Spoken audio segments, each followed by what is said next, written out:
The wind that night was sharp and bitter, the kind that cuts straight through coats and into your bones.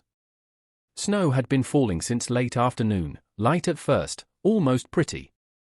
But by evening, it had turned heavy and unforgiving, piling up on sidewalks and benches, making the city feel cold and hostile instead of festive. Gabriel Sterling walked through the park with his hands buried deep in his coat pockets. He normally never walked home. His driver handled that. But that night, the driver had called in sick, and Gabriel didn't feel like waiting for a car. 15 blocks didn't seem like much. He needed the air anyway. His head was still full of numbers and arguments from a board meeting that had gone on far too long. 2 hours over schedule. Everyone fighting over projections, profits, and strategy. At 38 years old, Gabriel had built Sterling Technologies from nothing into a company worth millions. People called him successful, powerful, lucky.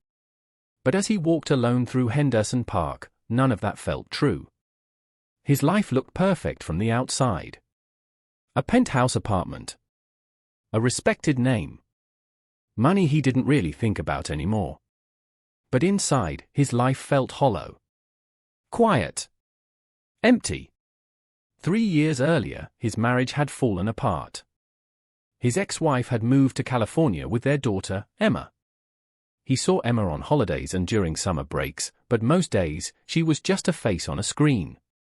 His apartment stayed spotless because no one truly lived in it with him. The Christmas lights wrapped around the bare tree should have felt cheerful. Instead, they only made the loneliness louder. Gabriel was halfway through the park when he heard a small voice behind him. "Excuse me, sir?" He stopped and turned around. A young boy stood near a bench almost buried in snow. The child looked about 7 or 8 years old. He was thin, wearing a light tan jacket that clearly wasn't warm enough. Under it, a red sweater peeked through. His jeans were worn, frayed at the knees. Snow clung to his hair, already melting. His cheeks were bright red from the cold. But it was his eyes that made Gabriel's chest tighten. They were wide and scared. And tired. But trying very hard to be brave. "Yes?" Gabriel said gently, stepping closer and glancing around the park. There was no adult in sight. The boy swallowed. His voice shook. "Sir, my baby sister is freezing." The words hit Gabriel like a punch. "I don't know what to do," the boy added quickly, as if afraid he'd waited too long to ask. That's when Gabriel noticed the bundle in the boy's arms. A baby. Wrapped in a thin blanket that offered almost no protection against the cold. The baby's tiny face was red and scrunched, her weak cries barely audible. Gabriel's instincts kicked in immediately. "How old is she?" he asked, already pulling off his own coat. "I think, a few months," the boy said. "Her name is Sarah." Gabriel leaned closer. The baby's skin looked pale under the red, her breathing shallow. The crying was weak, fading in and out. That was not good. Gabriel knew that much. "Where are your parents?" he asked softly. The boy's face crumpled. "Mom left us here," he said. "She said she'd be right back." "How long ago?" The boy looked down at his shoes. "Before it got dark." It was fully dark now. "She said 10 minutes, the boy whispered. "But then it started snowing more. I tried to keep Sarah warm.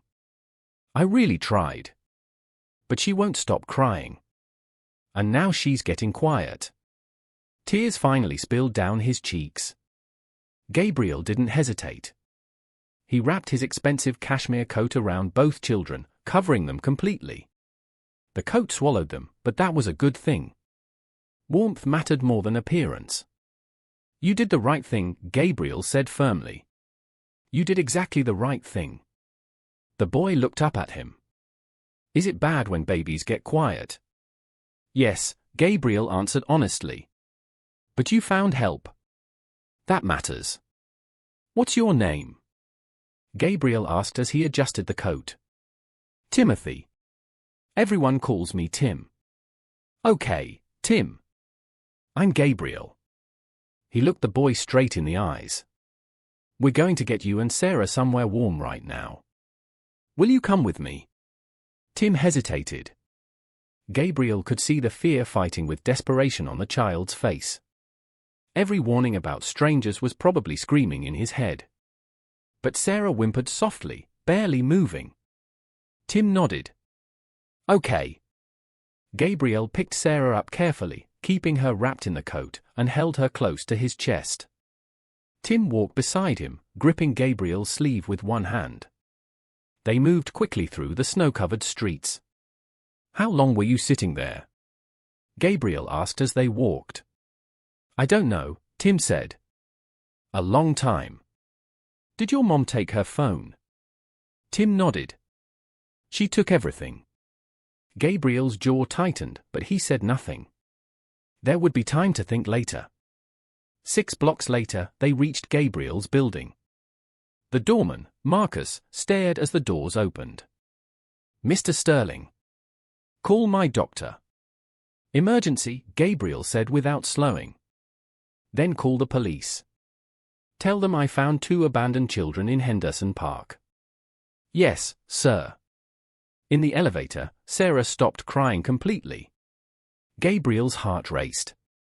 Stay with me, little one, he whispered. His apartment was warm, thank God. Gabriel laid Sarah gently on the couch, still wrapped in his coat, and turned to Tim. I need your help, he said. Can you do that? Tim nodded quickly. Go into that room. My bedroom. Bring every blanket you can find. Tim ran. Gabriel gently rubbed Sarah's tiny hands, speaking softly, trying to keep her awake. You're safe now. You hear me? You're safe. Tim returned with a pile of blankets, and together they wrapped Sarah carefully, layer by layer. 15 minutes later, Gabriel's doctor arrived. Soon after, 2 police officers followed. The doctor examined Sarah, his face serious but calm. She's hypothermic, he said. Moderate, not severe. You got to her in time. Gabriel let out a breath he didn't realize he'd been holding. Tim watched everything with wide eyes. Is she going to die? He whispered. No, Gabriel said firmly, kneeling in front of him. She's going to be okay. For the first time that night, Tim allowed himself to believe it. And without realizing it, Gabriel Sterling's life had just changed forever.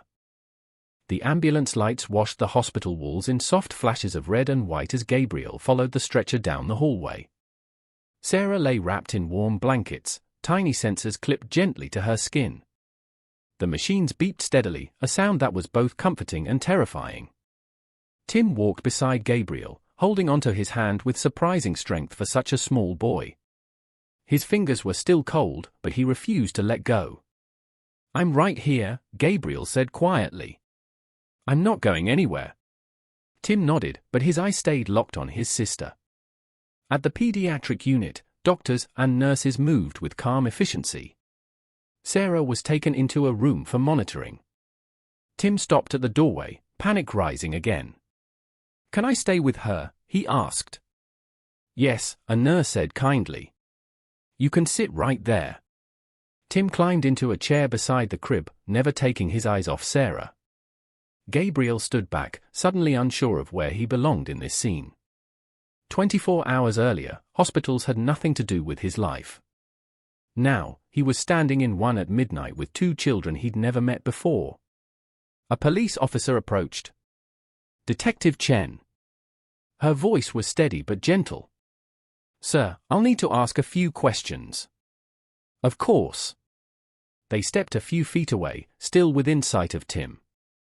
Can you tell me exactly where you found them? In Henderson Park. Sitting on a bench. Alone. And the mother? The boy says she left them there. Detective Chen sighed softly. We'll look for her. This isn't the first time we've seen something like this. That sentence stayed with Gabriel. Not the first time. Dr. Richardson came out a short while later. His expression had softened. She's responding well, he said. You did exactly what you were supposed to do. What about Tim? Gabriel asked. Cold. Exhausted. But he'll be fine. Gabriel crouched in front of Tim. You hungry? He asked. Tim hesitated. A little. Gabriel returned with a sandwich and a cup of warm cocoa. Tim ate slowly, like he wasn't sure the food was really his. You're safe, Gabriel reminded him. No one's taking you anywhere tonight. Later, Detective Chen returned with news. We found the mother, she said quietly. Tim looked up instantly. Is she coming? Detective Chen paused. She's been arrested. She wasn't in a good state. Tim didn't cry. He just looked down. Gabriel felt something twist painfully in his chest. What happens now? Tim asked. That's something we'll figure out together, Gabriel said before anyone else could answer. Hours later, after paperwork and phone calls and careful decisions, Gabriel found himself driving home with 2 sleeping children in his car. Sarah rested in a borrowed car seat, her breathing even. Tim slept beside her, one hand resting protectively on the carrier. Gabriel watched them through the mirror at every red light. When they reached the apartment, Gabriel moved quietly, afraid to wake them. He laid Tim on the guest bed and covered him gently. Then he set up a small sleeping area for Sarah in his home office. The apartment had never felt so strange. It was clean. Too clean. Quiet. Too quiet. This place had never been meant for children. Gabriel sat on the couch as the sun began to rise, exhaustion heavy in his bones. What have I done? At 7 a.m., his phone rang. Please tell me this isn't true, Maria said. Is it true you took in 2 abandoned kids? Yes, Gabriel said. There was a pause. Okay, she said finally. Then don't worry about work. I'll handle everything. That day turned into a week. And the week turned into something Gabriel never expected. He hired a nanny recommended by his doctor. Mrs. Chen was calm, practical, and endlessly patient. She handled Sarah like she'd done it her whole life. Tim followed her around at first, watching carefully. He didn't trust easily. Gabriel noticed the signs quickly. Tim startled at loud noises. He woke from nightmares, cold sweat on his face. He asked the same questions again and again. Are you still here? You're not mad at me, right? You won't send us away. Each time, Gabriel answered the same way. I'm here. One night, after Tim woke from a nightmare, Gabriel sat beside his bed until he fell asleep again. You're safe, Gabriel whispered. I promise. The word surprised him. Because he meant them. Slowly, the apartment changed. Blankets appeared on the couch. Toys scattered across the floor. Bottles in the kitchen. Finger-painted drawings on the refrigerator. The place was no longer quiet. And somehow, Gabriel realized he didn't miss the silence at all. 3 weeks later, Gabriel sat in a courtroom. Tim sat beside him, feet swinging above the floor. Sarah slept in his arms. The judge spoke carefully. This is an unusual arrangement, she said. But Child Services reports the children are thriving. She looked at Gabriel. Why are you doing this? Gabriel thought of the park. The cold. The fear in Tim's eyes. Because they needed help, he said. And because somewhere along the way, they became family. The judge nodded. Temporary foster custody was granted. That night, Gabriel tucked Tim into bed. So, we're staying? Tim asked. Yes, Gabriel said. For now. And maybe longer. Tim smiled for the first time without fear. Okay, he said. Good night, Dad, I mean. Gabriel. Gabriel paused. Good night, Tim. And for the first time in years, Gabriel Sterling slept peacefully. Life settled into a new rhythm, though settled might not have been the right word. It was more like a careful balancing act, one Gabriel was learning day by day. Mornings now started earlier than they ever had before. Sarah woke up hungry before the sun rose, her cries echoing through the apartment. Gabriel would stumble out of bed, still half asleep, warming a bottle while Mrs. Chen prepared oatmeal for Tim in the kitchen. Tim always watched carefully. Not just what they did, but how they did it. He watched to see if Gabriel got angry when Sarah cried too long. He watched to see if adults kept their promises. He watched to see if anyone disappeared. Gabriel noticed. One morning, as Gabriel tied his tie for a meeting he couldn't miss, Tim stood quietly in the doorway. "You going to work?" Tim asked. "Yes," Gabriel said. "But I'll be back before dinner." Tim nodded, then asked, "You promise?" Gabriel knelt down so they were eye to eye. "I promise," he said. "And I don't say that lightly." Tim studied his face, as if memorizing it. "Okay." That afternoon, Gabriel came home early, earlier than promised. When Tim saw him walk through the door, his whole body relaxed. Something inside Gabriel shifted. This mattered more than any meeting ever had. Tim started school again the following week. The principal had been kind, understanding. Tim was placed in a small class with extra support. On his first day, Gabriel walked him to the door. "Do I have to stay all day?" Tim asked. "Yes," Gabriel said gently. "But I'll be right here when school's over." Tim hesitated, then surprised Gabriel by giving him a quick hug before running inside. That hug stayed with Gabriel all day. Evenings became sacred. Dinner together. Homework at the table. Sarah gurgling in her seat while Tim explained science facts with the seriousness of a professor. One night, Tim asked, "Why do stars don't fall down?" Gabriel smiled. "Gravity." Tim frowned. "But why doesn't gravity pull them like us?" Gabriel paused. "That's a good question. Let's look it up." They did. And just like that, curiosity replaced fear, if only for a moment. But healing wasn't smooth. Some nights, Tim woke screaming, convinced he was back on that frozen bench. Gabriel would sit beside him, hand on his back, until the shaking stopped. "You're safe," Gabriel would say. "I'm here." Over and over. Sarah, too, had her moments. She cried whenever Gabriel left the room. Mrs. Chen said it was normal, but Gabriel suspected it was more than that.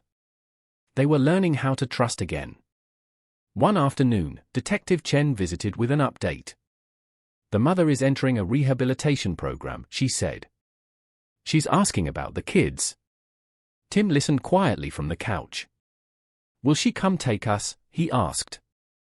"No," Detective Chen said gently. "Not right now." Tim nodded, unsure how to feel. Later that night, he asked Gabriel, "Is my mom bad?" Gabriel sat beside him. "No," he said carefully. "She's sick.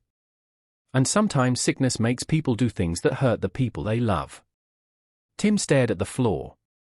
"She loves us." "Yes," Gabriel said. "Very much." "But she left." "Yes," Gabriel said softly. "And that was wrong." Both things can be true. Tim was quiet for a long time. Then he said, "I don't want to be cold again." "You won't be," Gabriel said. "Not ever." Weeks turned into months. The apartment filled with laughter and mess and life. Gabriel learned how to cook simple meals. He learned which songs calmed Sarah and which made her laugh. He learned that Tim hated broccoli but loved pancakes. Most of all, he learned patience. Something he had never needed before. One evening, while building a tower of blocks, Tim suddenly asked, "Why did my mom leave us in the park?" Gabriel didn't answer right away. "I don't know," he said honestly. "But I know it wasn't because of you. Or Sarah." Tim looked at him closely. "You won't leave, right?" Gabriel took a breath. "No," he said. "I won't." It was the first time he said it without any hesitation. At the next court review, the judge noted improvements. "Both children are thriving," she said. Tim's teachers report progress. "Sarah is healthy." She looked at Gabriel. "This arrangement appears to be working." Gabriel nodded. Outside the courthouse, Tim slipped his hand into Gabriel's. "Does this mean we stay?" he asked. "For now," Gabriel said. "And we'll take it one step at a time." That night, Gabriel received a call from his ex-wife. "I saw the news," she said. "You took in 2 kids?" "Yes." There was a pause. "You always did have a soft heart," she said quietly. When Emma came to visit later that month, Gabriel was nervous. But Emma took one look at Sarah and fell in love instantly. "She's tiny," Emma whispered. Tim watched carefully, then slowly smiled as Emma included him in everything. For the first time, Tim looked like a kid who belonged somewhere. That night, after everyone was asleep, Gabriel stood in the doorway of the living room. Toys on the floor. A nightlight glowing softly. The quiet breathing of children he loved. He realized something then. This wasn't temporary anymore. This was home. By the time spring arrived, Gabriel had stopped counting how long Tim and Sarah had been with him. At first, every day had felt temporary. A waiting period. A holding space until the system decided what came next. But somewhere between late-night feedings, school drop-offs, and quiet evenings on the couch, something shifted. This wasn't just a pause in their lives anymore. It was their life. Gabriel still worked, of course. Sterling Technologies didn't run itself. But his priorities had changed in ways he never could have predicted. Meetings ended earlier. Business dinners were skipped. Weekend trips disappeared from his calendar. At 5:30 every afternoon, Gabriel was home. That mattered to Tim more than Gabriel realized at first. One evening, Tim was doing homework at the kitchen table while Sarah played on the floor. Gabriel reviewed emails nearby, half listening as Tim read aloud. "Mr. Lincoln believed that all people should be treated equal," Tim read slowly. "Why do you think that mattered?" Gabriel asked. Tim shrugged. "Because if people don't feel safe, they can't do good stuff." Gabriel looked at him. "That's very true." Tim smiled, proud. Later that night, after Sarah was asleep, Tim lingered in the doorway of Gabriel's office. "You busy?" he asked. "Not too busy," Gabriel said, closing his laptop. Tim climbed onto the couch. "Mrs. Chen says kids like me sometimes don't stay long in foster homes." Gabriel's chest tightened. "She shouldn't have said that," he said gently. "It's okay," Tim said quickly. "I just wanted to know if I have to go somewhere else." Gabriel chose his words carefully. "Nothing is changing right now," he said. "And if anyone ever talks about moving you, I promise we'll talk about it together first." Tim nodded. "Okay." But Gabriel knew the question hadn't come from nowhere. A few weeks later, Detective Chen called. "The mother has been making progress," she said. "She's sober. Attending treatment. She's asking about visitation." Gabriel felt a mix of emotions he hadn't expected. Relief. Fear. Guilt. "What does that mean for the kids?" he asked. "For now, supervised visits may be considered. Eventually, the court will decide whether reunification is possible." Gabriel thanked her and hung up. That night, he told Tim the truth. "Your mom is getting help," he said. "She wants to see you." Tim didn't respond right away. Finally, he said, "Will she take Sarah?" "No," Gabriel said. "Not right now. And not without the court deciding it's safe." Tim hugged a pillow tightly. "I don't want to leave here." Gabriel placed a hand on his shoulder. "I know. The first supervised visit happened 2 weeks later, in a plain room with a social worker present. Diane looked smaller than Gabriel remembered. Fragile. Her eyes filled with tears when she saw the children. Tim stood frozen at first. Sarah clung to Gabriel. "I'm so sorry," Diane whispered. "I'm trying. I really am." Tim nodded but didn't move closer. Gabriel watched quietly, heart heavy. After the visit, Tim was silent the entire drive home. That night, he crawled into Gabriel's bed without asking. "Can I sleep here?" he whispered. "Yes," Gabriel said without hesitation. Tim curled against him like a child much younger than his years. "You won't let her take us, right?" Tim asked. Gabriel wrapped an arm around him. "I won't let anything happen without fighting for you," he said. "I promise." And in that moment, Gabriel realized something terrifying and true. He was already fighting. Months passed. Diane continued treatment, but her progress was uneven. Missed appointments. Emotional instability. Honest effort, but not enough. At the 6-month review hearing, the judge spoke carefully. "Reunification does not appear likely in the near future," she said. "The children require stability." She looked at Gabriel. "Mr. Sterling, are you willing to continue as foster parent long-term?" Gabriel didn't hesitate. "Yes." After the hearing, the social worker pulled him aside. "Have you ever considered adoption?" she asked. The word landed heavily. Adoption. Permanent. Legal. Forever. Gabriel drove home in silence.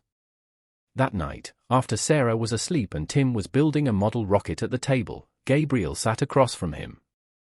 "Tim," he said, "can I ask you something important?" Tim looked up. "Okay. How would you feel if you stayed here for good?" Tim's hands froze. "Like, forever?" "Yes." Tim swallowed hard. "Would that mean you're my dad?"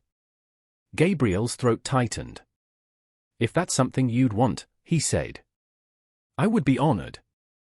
Tim stared at him for a long moment. Then, quietly, "I already think of you that way." Gabriel had to look away. When Sarah took her first steps a month later, it was Gabriel she reached for. When Tim won a school science fair, it was Gabriel he searched for in the crowd. The decision stopped being a question. It became a responsibility. At the next court hearing, Diane surprised everyone. "I want them adopted," she said through tears. "I love my kids. And that's why I know I can't give them what they need." She looked at Gabriel. "Please, let them stay with you." The courtroom was silent. Gabriel felt the weight of the moment settle into his bones. "I will," he said. "I promise." The adoption hearing was scheduled for December. Almost 2 years to the day since that bitter night in the park. Gabriel hadn't planned it that way. The court calendar decided the timing, but when he realized the date, it felt meaningful. Like life was closing a circle. The morning of the hearing, the apartment buzzed with nervous energy. Tim wore a navy blue sweater Mrs. Chen had helped him pick out. He kept straightening the collar, then smoothing it again. "Do I look okay?" he asked for the 5th time. "You look perfect," Gabriel said. Sarah toddled across the living room in a little red dress, clutching a stuffed bear. She laughed every time she almost fell, completely unaware of how important the day was. At the courthouse, they sat together on a wooden bench. Tim's legs bounced with nervous excitement. "What if something goes wrong?" he whispered. Gabriel put a hand over his. "Nothing is going to take us apart," he said. "Not anymore." When the judge entered, everyone stood. The room felt quiet and heavy, but not cold. The judge looked at the paperwork, then at the children. "Timothy," she said gently, "do you understand what adoption means?" Tim nodded. "It means I get to stay. And Sarah too." "And how do you feel about that?" Tim smiled, wide and genuine. "I like it." The judge turned to Gabriel. Mr. Sterling, adoption is a lifetime commitment. These children will be yours in every way, legally, emotionally, permanently. Do you accept that responsibility? Gabriel didn't hesitate. Yes, Your Honor. With my whole heart. The judge smiled. Then I'm pleased to declare that Timothy and Sarah are now officially your children.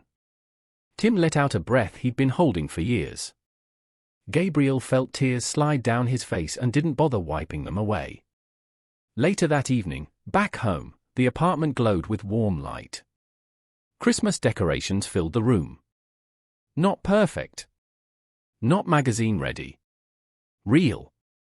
Emma called from California, laughing as Sarah showed her new toy and Tim explained, in great detail, why rockets were better than cars. Gabriel watched them from the couch. His phone buzzed with work messages. He ignored them. For the first time in his life, he didn't feel torn between success and love. He had both. Tim sat beside him. Remember the park? Tim asked quietly. Gabriel nodded. I do. I thought we were going to die, Tim admitted. I thought nobody cared. Gabriel swallowed. I cared, he said. From the moment I saw you. Tim leaned against him. You saved us. Gabriel shook his head. No, he said softly. You found me. I was the one who was lost. Outside, snow began to fall again. But inside, the house was warm. And for the first time in a long time, so was Gabriel Sterling's heart.